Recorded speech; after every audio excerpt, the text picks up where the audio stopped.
Hello. Any successful business is based on a good idea. And ideas do not grow on trees, nor are sold in any sort of online supermarket or marketplace of ideas. Although I wouldn't be surprised if it was somebody's brilliant idea to generate and sell or auction business ideas to startups. Well, if you haven't got a better idea for your business, I offer you this one for free. Now, speaking more seriously, how do you come up with a good idea for your business and what are the possible pitfalls? Well, if you expect that I will give you an idea for your business in this video, I will not. I cannot possibly without knowing you or your background. You'll have to do your own homework. What I will do though is to give you an idea of what might happen if the creation of a business idea is a result of a collaborative process of would-be partners in a business, because we're here to talk about business partnerships. I will do so by using some hypothetical yet quite real scenarios drawn from real-life characters whose names will remain undisclosed. We will then draw some useful tips on how to make this process work. Imagine you want to start a business, but don't know exactly what to do. You need an idea. I don't know about you, but I found myself in this situation more than once in my life. You struggle to come up with a good idea, so you talk to a friend or a colleague who is likewise motivated, hoping that he will help you figure out what exactly you could do together, because you would love to have a partner. You have a brainstorming session, perhaps at a local pub. After a few glasses of tea or whatever else it was in your glasses that you cannot remember the following morning, you finally come up with what seems like a brilliant idea. You're eager to start right away, but it's late, so you need to sleep over the idea. You go to bed very excited. Next morning, waking up, you recall the idea and start pondering on it. Perhaps it doesn't seem as brilliant as it seemed last night, but you still think it's pretty good, assuming your friend thinks the same and is ready to go for it with you. What happens next? Well, there are a few scenarios. To your utter disappointment, your friend tells you that now that he's sober, he no longer thinks that this idea is really so great, and that he even had doubts about it last night, blaming whatever it was in your glasses that turned your head. So, in his view, the game isn't worth the candles, and he's not in, leaving you with the choice between giving up on the idea and doing it alone, or finding someone else to team up with. What do? Perhaps you give up because you've lost confidence in the idea, and as a matter of fact, you don't have that much confidence in yourself. If your friend doesn't think that this is a good idea, and unsure yourself, how can you convince anyone else that it is? It's basically the same as scenario 1, except that the roles have now been reversed. You are now your friend who has just given you thumbs down on your idea. In fact, you haven't been quite forthright with your friend. Having pondered the idea last night, you actually think it's quite a brilliant idea, more so than your friend has thought. So you are very eager to go in for it, but you don't think you need your friend to implement the idea. So you deliberately misled him in the hope that he would give up on the idea, leaving you free to go in for it on your own. This doesn't seem to be a very honest way of dealing with your friend. But he's not really your friend, is he? Even if he were, so what? Business has nothing to do with friendship. More important, you actually think that it was your idea rather than his, and you are a bit annoyed that he thinks that his contribution to it was that important. After all, the reason why he wanted to brainstorm with you was because he was short of ideas, and you shared yours with him, which of course you shouldn't have, but that's about your only fault.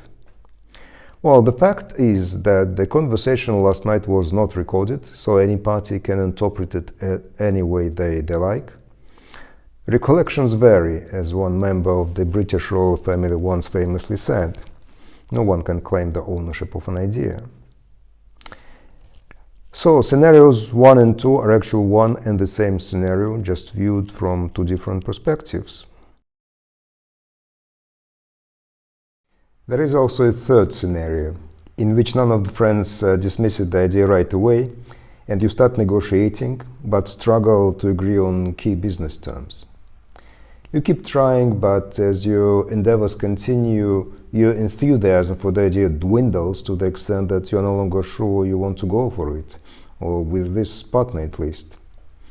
Finally, bogged down in endless discussions and put off by your prospective partner's way of negotiating, giving you a bit of a taste of what it would be like to be in a partnership with him, you give up and abandon the idea. What happens next?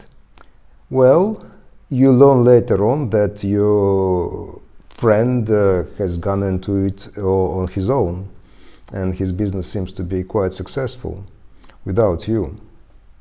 Or perhaps it was you who did this. If so, the business probably flopped, leaving you to wonder whether it was your fault or the idea was not so good after all.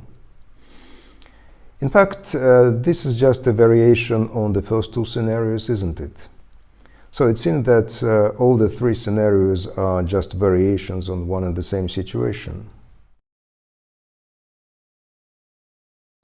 I deliberately designed these various scenarios to account for different types of personalities and their approach to business, including in terms of risk aversion. I will release a separate video on this topic later in November. The point is that while the ability to generate business or any ideas is not the exclusive attribute of any specific personality type, it has nothing to do with personality, the way people treat and use those ideas is very much dependent on their personality type as well as their ethics. As I said earlier, to be successful in modern business, you need to start with a solid business idea. You don't usually set up a partnership or a company and then start thinking or talking about what it is that you are going to do as a business. Ideas usually come first. So if your business idea is not a result of your own creativity and imagination, but is a product of a collaborative process involving other people, you want to make sure that no one else can take advantage of your idea who is not part of your business. The problem is that although one can refer to an idea as a product of some process, creative, collaborative, there is usually no copyright to it, and no one can claim the ownership of an idea, at least until it has been given some material form. One can claim certain rights to the idea that one has created, but when there are more than one person involved, it's usually rather difficult to determine who the author of the idea is and what each party's contribution to it is. So how do you protect yourself and your idea from the risk of their use by other people in competition with you? First, a few practical tips for the characters of the hypothetical situation that I have just presented. Whatever you think, don't tell your friend number two that you give up on the idea. Tell him that if he is not in, you may decide to do this with someone else or alone. You may even ask him if he's okay with it.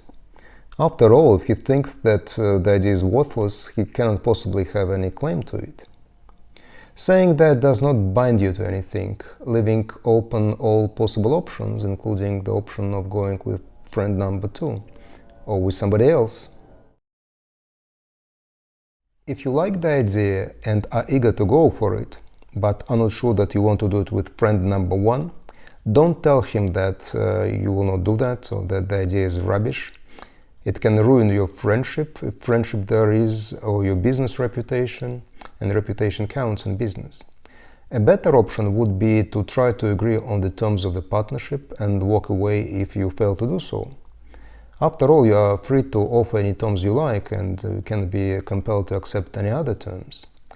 It may be the case that friend number one will accept your terms.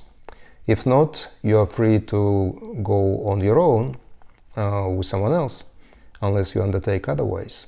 But precisely for that reason, I would recommend friend number one, actually both of them if they act in good faith, before starting to negotiate the terms of their partnership, to agree in writing that the idea is their common property and that both of them undertake not to implement it without each other, at least unless the terms of the partnership are not agreed within a certain period of time. In addition, you should also undertake to keep the idea strictly confidential and not to disclose it to any third party without each other's consent. Depending on the nature of your idea, it may actually constitute what is known as trade secret, which is a species of intellectual property and can be legally protected, but only if you take steps to protect it from disclosure to third parties. A trade secret may be owned by one, two, or more parties. Well, I'm not giving you legal advice on the enforceability of such an undertaking. This may vary from country to country, but I think it's rather likely to be enforceable because it meets the basic criteria of a valid contract under common law. It's a bilateral undertaking with clear and equal consideration on both sides. Although it could be viewed as a restraint of trade, in the sense of restraining the parties from undertaking certain commercial activities, I think it is a reasonable one, designed to protect the parties' legitimate interest in their common property. So I think a court in pretty much any country would be likely to enforce it, at least if the idea has real commercial value and you have taken adequate measures to protect it from disclosure to third parties. Anyway, you may want to consult a lawyer in your specific jurisdiction who can also help you make your undertaking more legally solid. As a final comment, whatever your contribution to the creation of the idea is, don't overrate it. It's like parents arguing whose contribution to the child's birth is more important. The father may argue that he was absolutely critical to the conception, which is true, but the mother can counter that her contribution in terms of pain and labor was even more significant. You can see how ridiculous and pointless the whole debate is. The point is not who contributed more to the creation of the child or the idea. The point is that the process of bringing up the child or bringing the idea to fruition is much longer and in many ways more important than the creation itself and requires ongoing commitment of both parents. An idea, as brilliant as it may be, does not by itself lead to a successful business. There is a lot of work to be done by both parents to implement it. If you watched my video on the reasons for going for a partnership, you may recall that one of the best reasons for doing so is creative collaboration of two or more persons based on a shared vision for their business. This is how the most successful partnerships in business were set up, such as Google, Apple, Microsoft, and many others.